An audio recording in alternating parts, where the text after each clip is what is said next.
All right, great win, great win. Really proud of the team, proud of the coaches. Feel really great for our fans and supporters.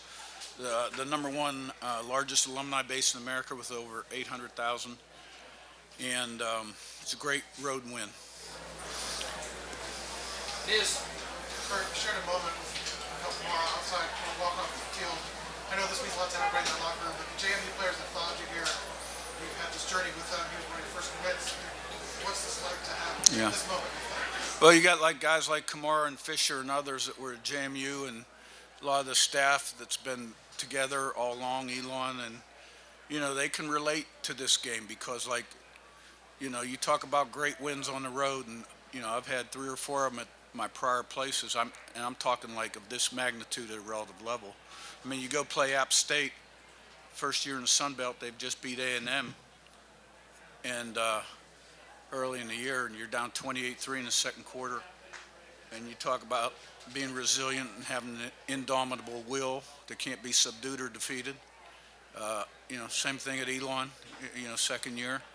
You go play JMU, number one in the country.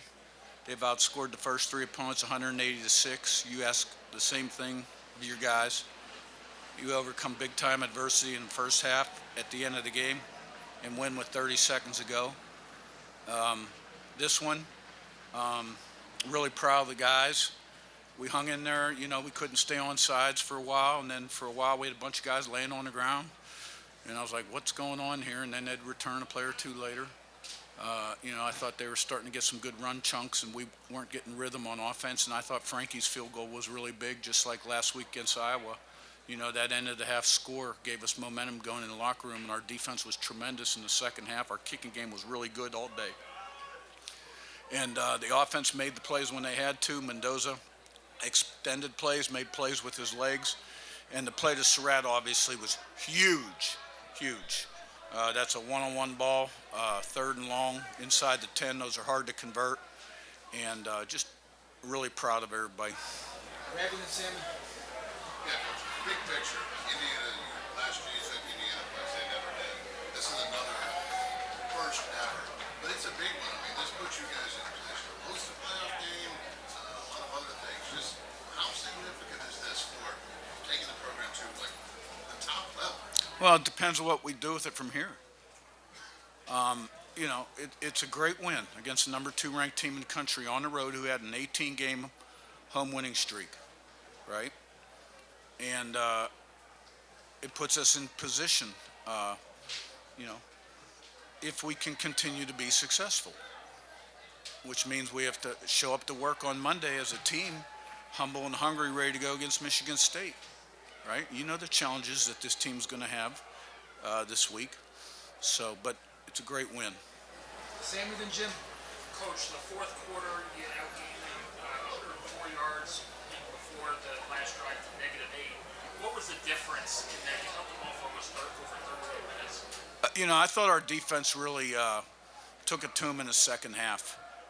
Won the line of scrimmage, run game and pass game, put pressure on the quarterback. And, the offense, made the plays when they needed to. They had us off balance. They have a good defense. And the false starts obviously were an issue. But we just took it to them in the second half. And our guys played one play at a time like we asked them to. And then next play, and, our guys wanted it, showed on the field they wanted it, and did the things they had to do to be successful. Jim on your left and Pat. Curt, I know you go all the outside ways and don't pay attention to what national people say, but I know you actually see it. And what has it been like this to those? There's nothing that can be said about this team not being capable of playing the best in the country. No, you can still say something about a team. Look, I really, last year, I was the way I was because I thought I needed to be taking over this program, kind of lead the charge the way I was out there a little bit. I knew that early on in December, okay? I thought we established credibility last season, and I didn't need to be that way, and I could focus in on what I do best, coach this football team this year. And you got to understand, some people are always going to be for you. Some people are always going to be against you because they need to be. And then there's a group in the middle, right? So we played Illinois, who was 9th in the country, right?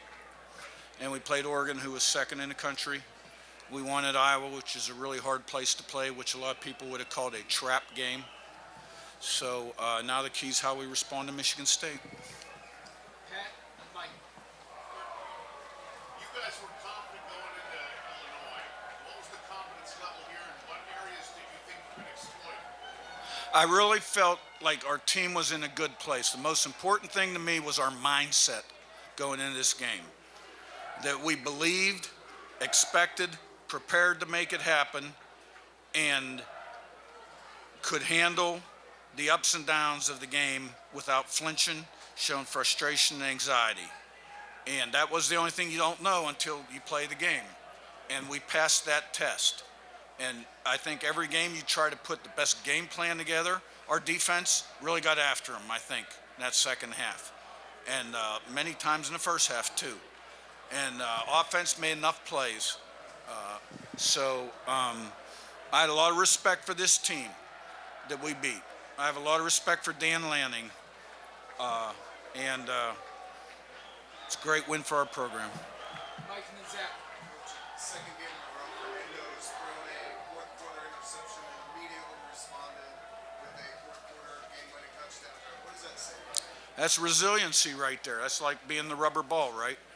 If you're not resilient, you don't want to be like the crystal chandelier. When you drop it, it breaks in a million pieces. You want to be like the rubber ball. It bounces right back in your hand.